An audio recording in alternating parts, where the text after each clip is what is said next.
Hello you lovely people and welcome. I did something that I don't normally do, and that's buy on impulse. I saw this Heaven Aircraft's HVN-900 drone and thought, I'll give it a go. It's just over £11, and what's the worst that can happen? And to be honest, I'm glad I did. Very surprised at just how fun this little thing is. Well, I say little, it's actually quite a large aircraft because this is based on the Hermes 900 built by Elbit in Israel. Now this thing, obviously there aren't going to be any real numbers out there for you to crunch into, so what Heaven Aircraft has obviously done is taken numbers off of the internet, taken them with a pinch of salt, and sort of transferred them into the world of Microsoft Flight Simulator. So as you can see, we've got a cruise speed of 60 knots, a max altitude of 30,000 feet, and if you go onto the wiki page for the Elbit Hermes 900, that's exactly what it says, and is exactly as a carbon copy of it, just with a different name for obvious legal reasons. Now let's go through these liveries pretty quickly. We've got a standard, just your light grey, what looks like it could be a United States Coast Guard type of livery. I'm not quite sure what this one's meant to be, but we've got blue and yellow, possibly a Ukrainian thing going on there. Then your Global Hawk dark grey, and then we've got Brazilian Air Force, and we have a Swiss Air Force. Now I'm going to go with the dark grey, and I'm going to jump in, and we're going to fly from Beale Air Force Base. Now this is the Blackbird Simulations Beale Air Force Base. Fantastic bit of scenery. If you haven't seen it, go and check it out. Well worth a punt. Comes with a paved pause, ballistic missile warning radar site just to the east, and yeah, we're gonna select a Global Hawk hangar. Okay, and oh, kebab. Yes, please, all salad and mayonnaise. Let's jump into the cockpit, or what you could class as a cockpit. Okay, so once you jump into the cockpit, you are situated in a port cabin of love.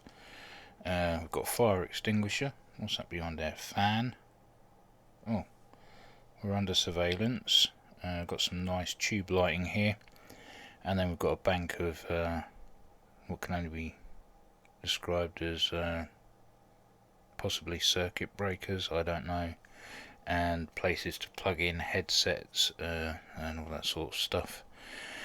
So yeah, we've got these little chairs that we sit in, got a phone, clipboard. I mean, to be fair, it's quite nicely detailed. I mean, it's not perfect, but it does the job. You know where you're supposed to be. The really strange thing is I've got that exact same stick on my HOTAS Warthog. That's bizarre. I've just realised there's a similarity between the two. Okay. Anyway, on here, I guess this is a way of you, if you didn't know what you were doing, you could either do the checklist, or there's a very, very simplistic list of instructions there. I'm sure the handbook wouldn't be that short with some lined paper and some scribbled notes on in the real world, but yeah, that's that there. So we have a station power or ground power station. So we're going to flick that switch. All the data banks come to life. None of these we can actually do anything with. No buttons there. None of these actually do anything. I'm guessing we change the brightness on the screens that are in front of me here. Now, going from the top, no signal, no signal. Satcom link offline. Satcom link offline. Let's connect to the Satcom, shall we? Okay, so everything's now come to life. So we've got flaps, air brake, throttle, mixture, autopilot section there, comms and nav. Obviously a flight stick. We have our vitals for the sat nav, if you want to call it that, or all your details for your RPMs and things like that, and your temperatures and your pressures and trims. Over this side we have everything about the aircraft, so systems, performance, gadgets and settings. Systems, we've got battery, fuel valve, engine start. It's as easy as that to start the aircraft. Landing gear up and down, parking brake, all your lights, external lights here, beacon, strobe, navigation, taxi, landing. In performance we can change our fuel, we can change how much equipment we're carrying in weight, we can input wind direction and speed, what runway we're on, whether it's dry and wet, and calculate our V1s and minimum runway lengths. Gadgets, it starts with cones and covers on, and we can take all of those off individually, and we can add antenna and sky, which goes on the bottom there, so we click those two, and then we've got the Hermes 900 default there. If we come to settings, we've got show high ground crew, which I'm not sure how pilot and co-pilot can be ground crew, but we click pilot. My pilot has suddenly appeared all geared up, ready for some high G action in his desk chair. And if we do the same for co-pilot, I think you've overdone it a bit there, mate. I'll get rid of him. You can change your altimeter measurement, millibar settings, your weight measurement settings, and whether the camera rotates on its gimbal or is fixed. And you can also disconnect from the Satcom here as well. So we'll go back to the systems. Now, like I say, we've got our main, our flight plan, sat-nav type thing here. Up here, once we get the master battery on, we have our camera. I say that with inverted commas because that's probably our cockpit window situated on the nose of the aircraft, and we seem to have a repeater there as well, and of course we can zoom in and out on that one as we can with this one. Over this side we've got FLIR, and at the top we have this is a vertical camera, looks straight down at the ground. Once we get off the ground that will become active. Now let's jump into the hangar and have a look at the aircraft itself. So we're inside one of the Global Hawk hangars. You can see we've got the cones, all our RBF tags, engine covers, all that good stuff. So we're going to rotate around the aircraft. Watch the beams. As you can see, it's not a bad looking drone, to be fair. I've seen worse, and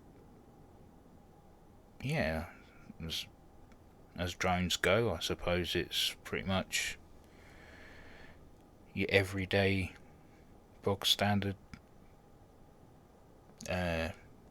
multitasker. I mean, I know it can carry weapons, but obviously because of the ESRB rating on the flight sim. That's not enabled, and as a marketplace, I believe, is the only place you can get this. There will be no external stores for it at all. So, excuse me. So yeah, if we jump back into the cabin, and we're just going to go round to settings. No, not settings. Gadgets. We're going to get rid of propeller covers, pitot tube covers, engine intake covers, and camera covers. And we're going to get rid of the cones and the chocks. Might as well slap on the antenna and sky, just because we can. Performance, I'm not going to bother with any of that at the moment because it's dry outside and we're not exactly short of space at Ian Beale Air Force Base. Pretty long runway. It took the SR-71, so I'm sure it can handle a 60 knot cruiser with a glider wing. So if we stick on the fuel valve, now we're going to switch on beacons, the navigation and the taxi lights, jump back into the hangar. Okay, and we're all ready for the go. Now, I don't know if you've noticed at all, but I believe that is our little computer screen.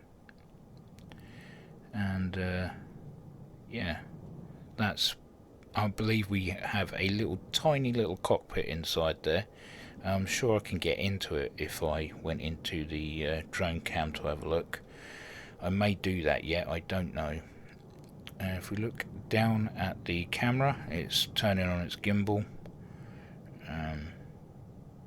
Yeah, not a bad looking drone at all, to be fair. So let's get this thing started up.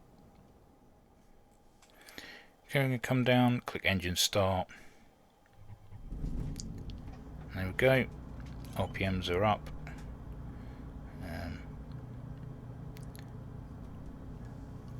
All the temperatures and pressures are in the green, and we have good temperatures there. And I'm just going to do a circuit of Ian Beale Air Force Base, and then we'll bring it back into land.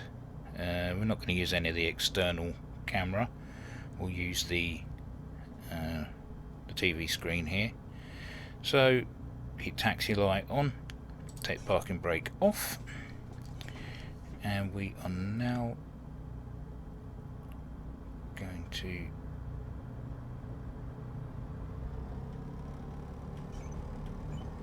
get ourselves moving. Now the only issue is it's a little bit of a trek down the end of the runway, and I'm going to have to fight the urge to turn my head left and right, because using the head tracker, that's pretty much what I'm used to. As the SR-71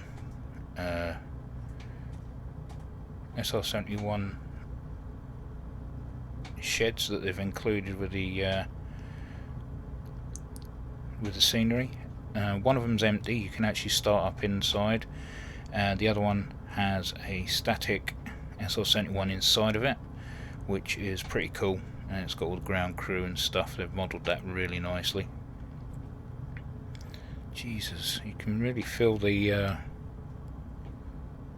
wind blowing on the control surfaces. I'm only doing 16 knots. And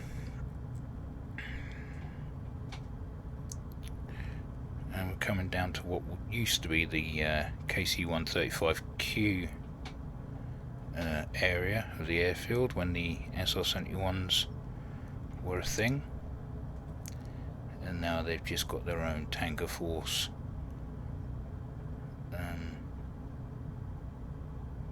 But they don't really have anything to air-to-air refuel, not from the base. Oh, we've got an F-16.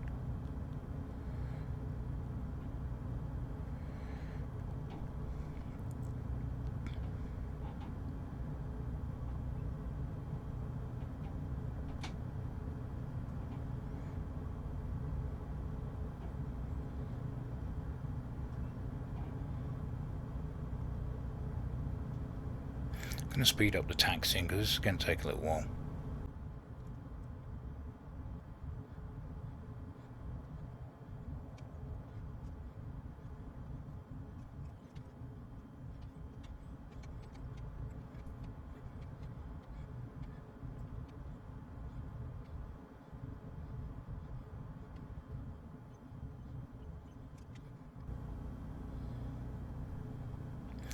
Now, one thing I will say about the ground handling, it seems to be a bit tetchy, like there's no real weight on the wheels. Could do with being a little bit more controllable. It seems to waddle down the taxiway, but yeah, I mean, other than that, it's not too bad. Let's jump outside and take a look. I mean, like I said previously, it's not a bad looking drone. I'm not sure what this extended pylon is really for, with the I guess some sort of radar or antenna inside that pod there, but it does look a bit strange. But we're all good to go. We're just going to roll out and get into the air.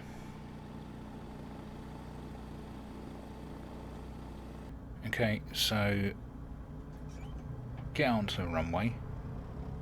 Once we're there, I'm going to sort out my autopilot so that I don't have to worry about keeping my eye on like 4 or 5 things at once. I can just get the autopilot on and just worry about the speed, because this thing, once it gets over 120 knots, will overstress pretty much straight away. There's no room for error. Once you cross that threshold, it's game over. So let's okay,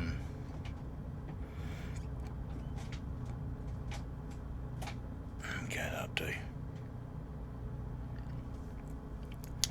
Right, so let's get the flight director on.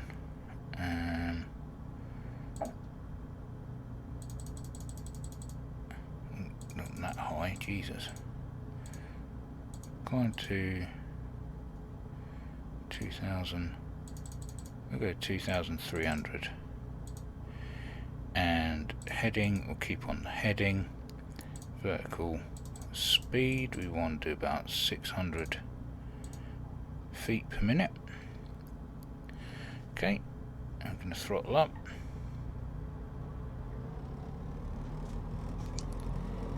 Okay, let's go full beans for the moment. Probably rotate it around about 45 knots in this thing, at a guess. So we can have a go at rotating now. This thing really doesn't like a small crosswind. Okay, I'm going to bring the power back ever so slightly. Right, let's switch on the autopilot. Okay, and hopefully that will take control. Keep on runway heading. It will climb to 2,300 feet. At the same time, I'm going to plumb into the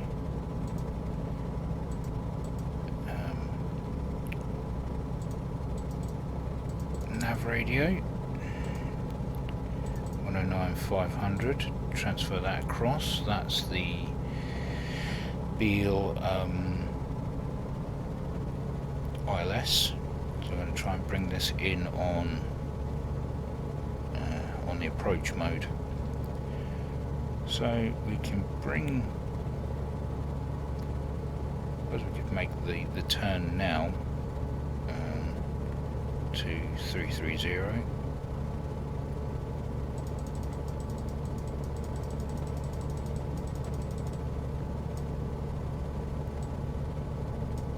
If you hold the plus button and drag your mouse, it does let you drag it a little bit quicker than just tapping the button. We can hold it down.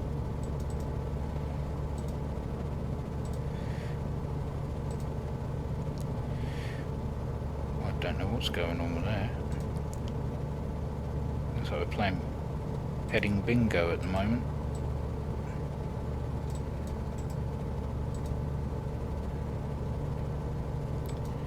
Let's turn that off. Wow, I think I may have found a bug here. Oh well, that's no good, is it?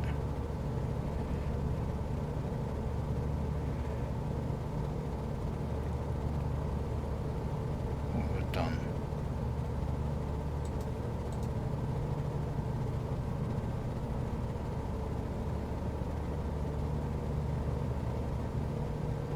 Just going round in circles. That's a really strange bug.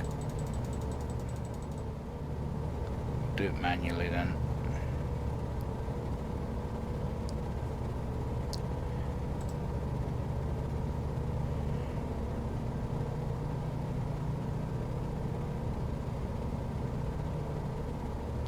Done it slightly there. Be on 330.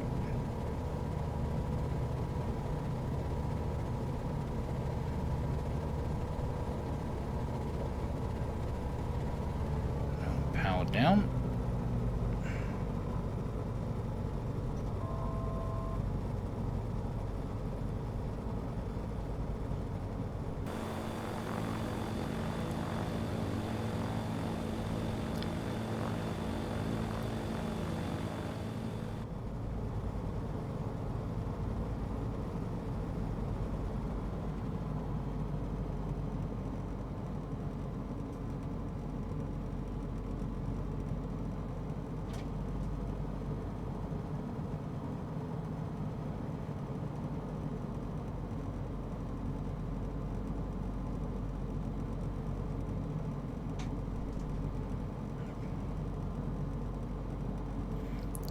To remember that I can't turn my head to look.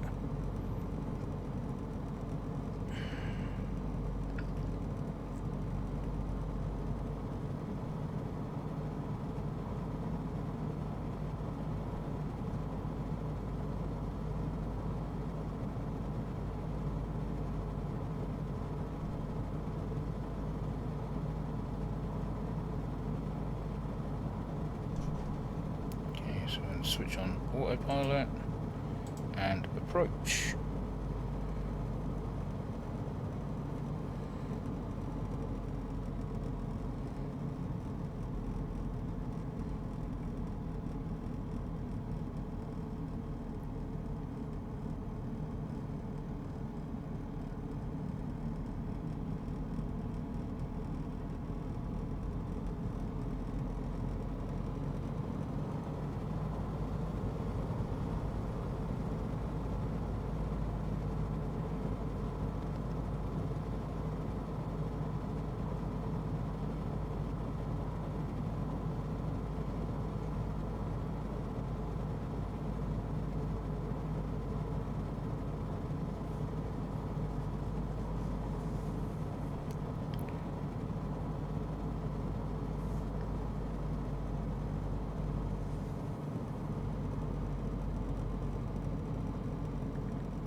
Well, something seems to be happening, which is a good sign.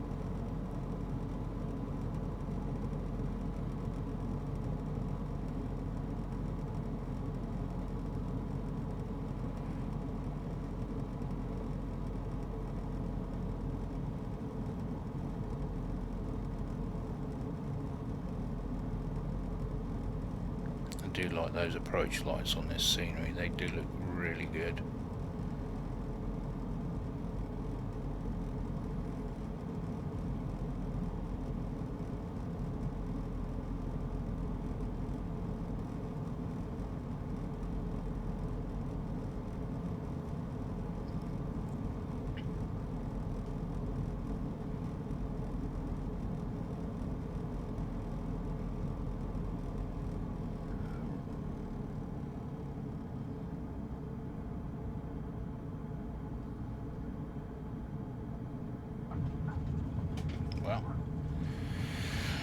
Well, it got me down. That's for sure. At least we know that the autopilot, or at least the approach, works. The heading, on the other hand, seems to be a little bit glitchy. Right, so I'm not going to taxi all the way back. I'll cut it here and we'll get on to the review. Right then, to summarise, the Heaven Aircraft's HVN-900 or Elbit Hermes 900. It's a nice little drone. It's got some interesting little features, and it's nicely laid out inside the cabin. It's yeah, it's very not what I thought it was going to be. It's actually turned out to be a lot better than I thought. Okay, it's got a few little issues like overstress at 121, 122 knots. There needs to be a little bit of a leeway to at least give you the time to get to the speed brake and throttle to bring the speed down. I know it's a 60 knot cruiser, but it does have a top speed of 120 knots if needed. That could be what's the word? That could be a little bit more forgiving, just so that you've got a bit of reaction time. The heading selector glitched out halfway through the flight, so that it was just rotating through the numbers very quickly, so my 900 just didn't know what it was doing. So in the end I had to manually fly it. That was a bit of a shame. If they can figure out what's causing that issue, that would be good, because that would add to the I don't know, the role-playing side of things. You don't want to be hands-on the whole time, especially with the drone, a slow flyer like this. You want to be able to get up and do something and come back and it still be flying. I mean, the range on this is pretty extensive, 4,630 nautical miles, an endurance of 36 hours, so a lot of time to play around. So you want to be able to leave your seat and not have to pause the simulation. I like the idea of the cones and all the individual covers to take off. That was quite nice. Connecting to the SATCOM, or basically the avionics switch, was pretty good. All in all, very interesting little add-on, and for the price of just over £11, you're not much you can really complain about. It's easy on the pocket, quite fun to fly. Okay, yeah, your views are restricted, but you got to remember that this is trying to emulate real life aviation. These drones, I don't know whether they can actually physically turn the camera to where they want to look, but it can really screw with your head using a head tracker, I will say. I don't even want to know what it's going to be like with the VR set on. But yeah, a lot of fun, interesting. It's got a lot of potential, especially if you can get it up to 30,000 feet. This thing will just linger and linger. It's the way aviation is going, I suppose. Just waiting for somebody to do a global hawk now. That's one I wouldn't mind having. So anyway, I've waffled on long enough. If you want something a bit different and it's not going to cost you the earth, give this a punt. It's a lot of fun. My enjoyment was enhanced by the fact that I've got the Beale Air Force Base by Blackbird Simulations, which has the extended hangers, so you can actually start from inside that, so that gives that a little bit of extra. And to know it's the home of the drone basically, and surveillance. Yeah, like I say, it just added to it. But yeah, anyway, we'll end it here. Got this far, thank you very much, and as always, take care, and I'll see you in the next one.